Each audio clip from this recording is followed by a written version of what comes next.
Երկար ու դժվար ճանապարհ է սպասվում Ռուսաստանին եւ ԱՄՆ-ին, մինչ երկու երկրները կվերականգնեն հարաբերությունները։ Չեպազրույցում այսպիսի գնահատական է տվել ՌԴ նախագահի մամուլի քարտուղար Դմիտրի Պեսկովը, փոխանցել է ՏԱՍՍ-ը։ Մենք գտնում ենք, որ մեր երկկողմ հարաբերությունների վերականգնման սկզբնական փուլում ենք, սպասվում է երկար եւ դժվար ճանապարհ, ասել է Կրեմլի ներկայացուցիչը։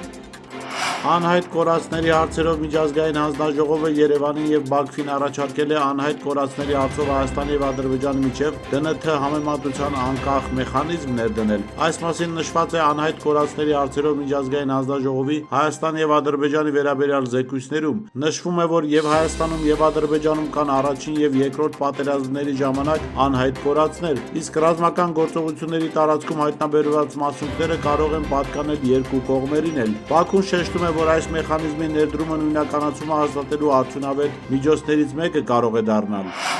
ՄԱԿ-ի պատվիրակությունը ժամանել է Սիրիայի Լաթաքիայի եւ Տարտուսի շրջաններ, որտեղ զանգվածային բախումներ էին տեղի ունեցել սիրիական անվտանգության ուժերի եւ նախկին նախագահ Բաշար Ալ-Ասադի կողմնակիցների միջեւ։ Այս մասին հայտնում է Ալ-Արաբիան։ ՄԱԿ-ի պատվիրակությունը շրջել է Լաթաքիայի եւ Տարտուսի շրջանների գյուղերում, հետաքննելու բախումներին հաջորդած իրադարձությունները։ Հիշեցնենք, որ անցած շաբաթ 5 օրվանից Սիրիայում լուրջ բախումներ են ընթանում։ Մարդու իրավունքների սիրիական դիտորդական կենտրոնը հայտնել է, որ մարտի 6-ից ի վեր զոհվել է 1311 մարդ, այդ թվում անվտանգության ուժերի եւ պաշտպանության նախարարության 231 անդամ։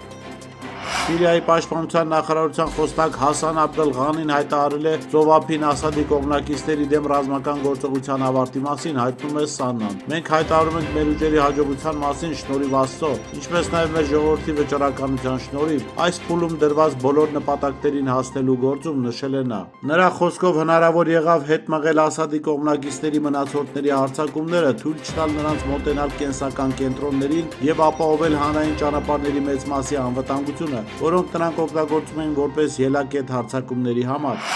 Իրանը նամակ չի ստացել ԱՄՆ-ից Թեհրանի միջուկային ծրագրի շուրջ բանակցությունների առաջարկությամբ։ Այս մասին ամեն շաբաթյա մամուլի ասուլիսի ժամանակ հայտարարել է Իրանի արտաքին գործերի նախարարության պաշտոնական ներկայացուցիչ Իսմայել Բաղային։ Ոչ, նամակ չի ստացվել։ Իրնագործակալությունը մեջբերում է Բաղայի պատասխանը լրագրողի այն հարցին, թե արդյոք Իրանը նամակ ստացել է ԱՄՆ-ից եւ եթե այո, ապա ինչպիսի բովանդակությամբ։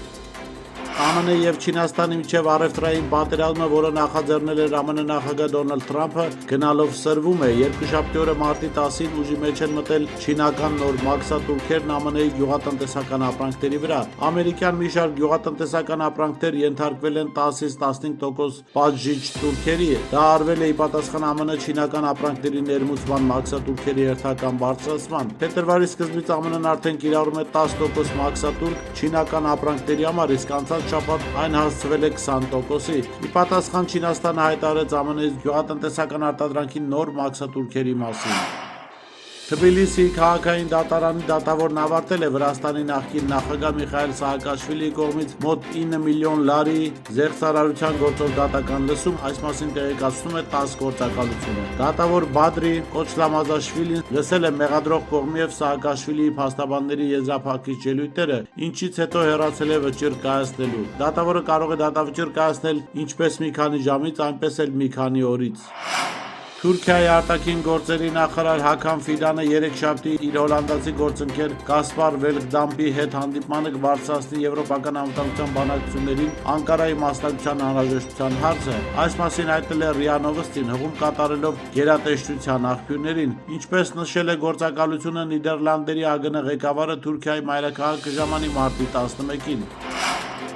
Սիրիական բանակի ստորաբաժանումները հետ են մղել Սիրիայի դեմոկրատական ուժերի քրդական կազմավորումների գրոհը Հալեբ քաղաքի Աշրաֆիա թաղամասում, այս մասին հաղորդում է սիրիական ՍԱՆԱ գործակալությունը, հղում անելով երկրի պաշտպանության նախարարության պաշտոնական ներկայացուցիչ Հասան Աբեդղլանիին։ Մեր ուժերը հետ են մղել ՍԴՈ-ի ուժերի գրոհը Հալեբ քաղաքի Աշրաֆայի ուղղությամբ, հարձակվող խմբերը կորուստներ են կրել, ասել է խոսնակը։